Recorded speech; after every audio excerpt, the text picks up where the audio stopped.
Nora should have left the bellwether tapes buried. I overheard my father say it at 1:17 in the morning through the pantry door in my parents' kitchen. My mother answered too quietly to understand. Then a chair scraped across the tile. 3 days earlier, Nora Vale, my oldest friend, had vanished without her passport, her insulin, or the tabby cat she treated like royalty. Why did my parents know what she had been searching for? Nora and I met in 2nd grade after she broke Evan Cole's nose for calling me Charity Case Leah. She wore a yellow coat with crooked stitching along the hem. Her foster grandmother had taught her to sew emergency money into hidden pockets, and Nora never abandoned the habit. Receipts, keys, birthday notes, anything important disappeared beneath a seam. By adulthood, I knew every version of her, except the one apparently investigating bellwether without me. Or did I? Nora worked in the county archive, restoring water-damaged court files. During our last dinner, she asked what time I had been born and whether I had ever seen my original certificate. I laughed because my mother kept it framed upstairs. Leah Mercer, born March 11, 1991, at St. Agnes. Nora didn't laugh. She folded her napkin into a narrow strip and asked whether bellwether meant anything to me. Why had I ignored the way her thumb kept bleeding against the paper? Her apartment looked staged for departure. The counters were scrubbed, her laptop was gone, and a suitcase was missing. Detective Ross called it voluntary until I opened the refrigerator and showed him 6 unopened insulin pens. Nora's passport remained inside a ceramic flower jar, exactly where she always hid it. Her cat, Jasper, had clawed a groove beneath the bedroom door. What kind of woman abandoned medicine, money, and the one creature waiting for her? The next morning, I asked my parents about bellwether. My mother's cup struck its saucer hard enough to chip it. She said bellwether had been a maternity home destroyed by fire in 1992, nothing more. My father, a retired deputy, advised me to stop interfering with an active investigation. Then I noticed gray ash embedded beneath his thumbnail, although he hadn't used the fireplace in years. Where had he been digging? At the archive, Nora's supervisor gave me the research folder she had left behind. Inside were 7 birth certificates issued between 1989 and 1992. Different babies, different parents, identical typewriter defects. The lowercase e floated above every line. Mine had the same defect. Nora had circled one nurse's signature in red, Marianne Mercer, my mother. Beneath it, she had written, "Ask Leah who chose her name." Chose it instead of what? Bellwether sat 12 miles outside town, roof collapsed and windows sealed with soot. I climbed through a laundry hatch and found fresh boot prints crossing 30 years of dust. In the old nursery, someone had removed 3 floorboards. Underneath lay burned folders, a broken camcorder, and Nora's yellow coat, the same one she had kept since childhood.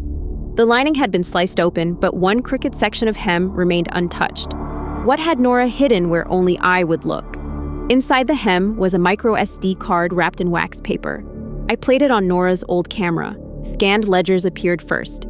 Payments of $18,000 to $31,000 from couples promised untraceable placements. Then came photographs of infants beside forged certificates. My face was there, labeled Baby Rowan. Nora's photograph followed under Baby Ellis. Our parents hadn't adopted us through closed agencies. We had been stolen, but the final video showed something even worse waiting behind the nursery door, didn't it? The footage showed my mother sedating young patients, while my father carried their babies through a service exit. Women who protested were transferred on paper, then vanished. Nora had identified 4 bodies buried beneath Bellwether's demolished boiler room, including my biological mother, Elena Rowan. This wasn't an illegal adoption scheme. It was a production line protected by deputies, nurses, and judges. Then Nora appeared on camera, whispering that she had been followed home. Was she already dead? The card contained one audio file recorded after Nora disappeared. Machinery throbbed behind her voice. She said she was being held somewhere cold and smelled apples mixed with diesel. My father's truck receipts showed a recent purchase near Harlan Cider Cooperative, an abandoned processing plant. I sent copies of everything to a state investigator Nora had named, then drove there alone because the recording was already 48 hours old. How much time did insulin buy her? My father's truck stood behind the loading bay. Inside, refrigeration fans rattled above stacks of rotting crates. I found Nora tied to a pipe, pale and barely conscious. Before I reached her, my mother stepped from the shadows holding a veterinary syringe. She called me Baby Rowan, as if my real name were an insult, and said they had rescued me from poverty. Behind her, my father lowered the steel exit bar. Which one of them expected me to forgive murder? My mother lunged. The needle scraped my cheek before I slammed her wrist against a crate. Glass cracked. The liquid burned through my sleeve. My father seized my hair, dragging me toward the refrigeration chamber, but Nora hooked his ankle with the chain around her wrists. He fell into the conveyor controls. I struck the emergency alarm, and red lights began spinning as sirens approached outside. My mother stared at me and whispered, "After everything we gave you, what could stolen people possibly owe their thieves?" Investigators arrested my parents at the plant and recovered Nora alive. The bellwether files led to 11 indictments, 6 identified victims, and 4 children, now adults, returned to their original families.